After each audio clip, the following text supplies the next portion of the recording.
Alright everyone, the Austrian Grand Prix weekend is underway. We've had FP1, we've had FP2. It's not a sprint weekend this weekend, but that gives us the perfect opportunity to look at Friday free practice and the 5 things that we learned from both of these sessions around Spielberg this Friday. So we will start with FP1, specifically with the FP1 drivers. We saw a pair of notable examples that don't normally drive Formula 1 Grand Prix cars. Of course, they've never even started an F1 race before. These were Dino Beganovic of Ferrari and also Alex Dunne of McLaren. Dunne becoming the first Irishman, as in a man actually born in Ireland. Eddie Irvine and Ralph Furman do not count for this before anybody says it in the comments below.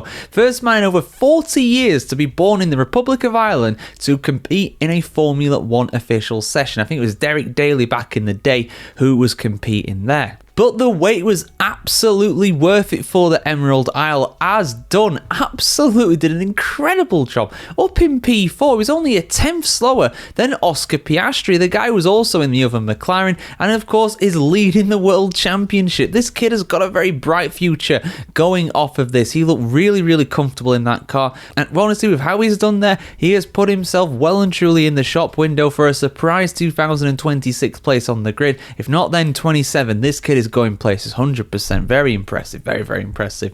But who was fastest in FP1? Well, it wasn't any of the McLarens. Like I said, Piastri in P3, Dunne in P4. It was in fact George Russell who was fastest, the guy who won the last Grand Prix in Canada, the guy who won the last Grand Prix around the Spielberg circuit, the Red Bull Ring.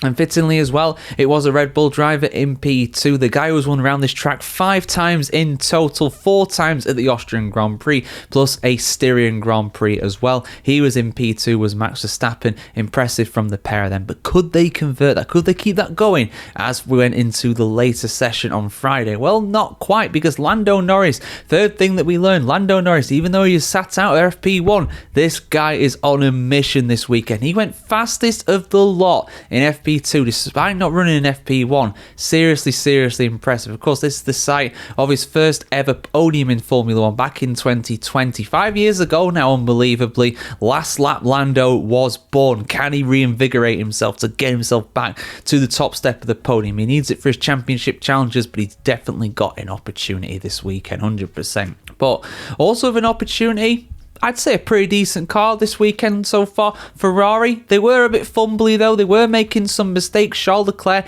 he sat out FP1 for Dino Beganovic like we mentioned just before. He had 2 offs on the same lap, came into the pits, something was clearly wrong. He looked a bit better after that though, because he and his teammate Sir Lewis Hamilton were both in the top 10. Not looking too competitive, but in the mix at least. Hamilton though nearly had a nasty accident with Kimi Antonelli, who was just finished his school exams. I'm sure he'll get a good mark in that for sure, but he's definitely got a future in Formula 1, there's no doubt about that, regardless of the guy's grades. But yeah, incredible stuff really. Very lucky that Antonelli managed to see him in time to take avoiding action. It was all going down into turn 4, the third long braking zone, and it's all downhill of course. And the last thing that we learned, somehow, surprisingly, Aston Martin again looking pretty good. I mean, we kind of wrote them off earlier this season, basically thinking that they didn't really have much of a chance. They're just waiting for those new regulations to come in and take advantage of them to get 26 off to a good start. But they're slowly improving as the season goes on. I think they're looking better. Alonso's got some points on the board now. Stroll,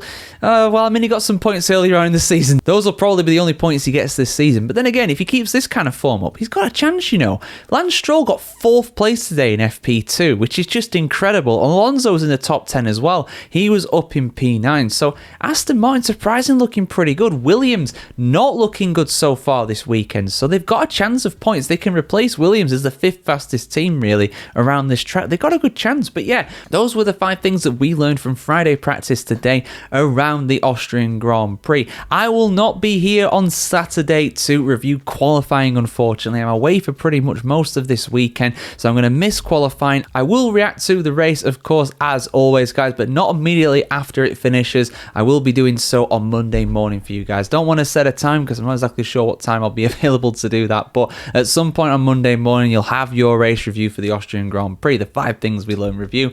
But yeah, see you soon, guys. Have a fantastic day everywhere in the world today, and have a great weekend, and we'll catch up on Monday. And don't worry, plenty of content going to be released in the meantime over the weekend. It'll be like I'm never away. See you soon.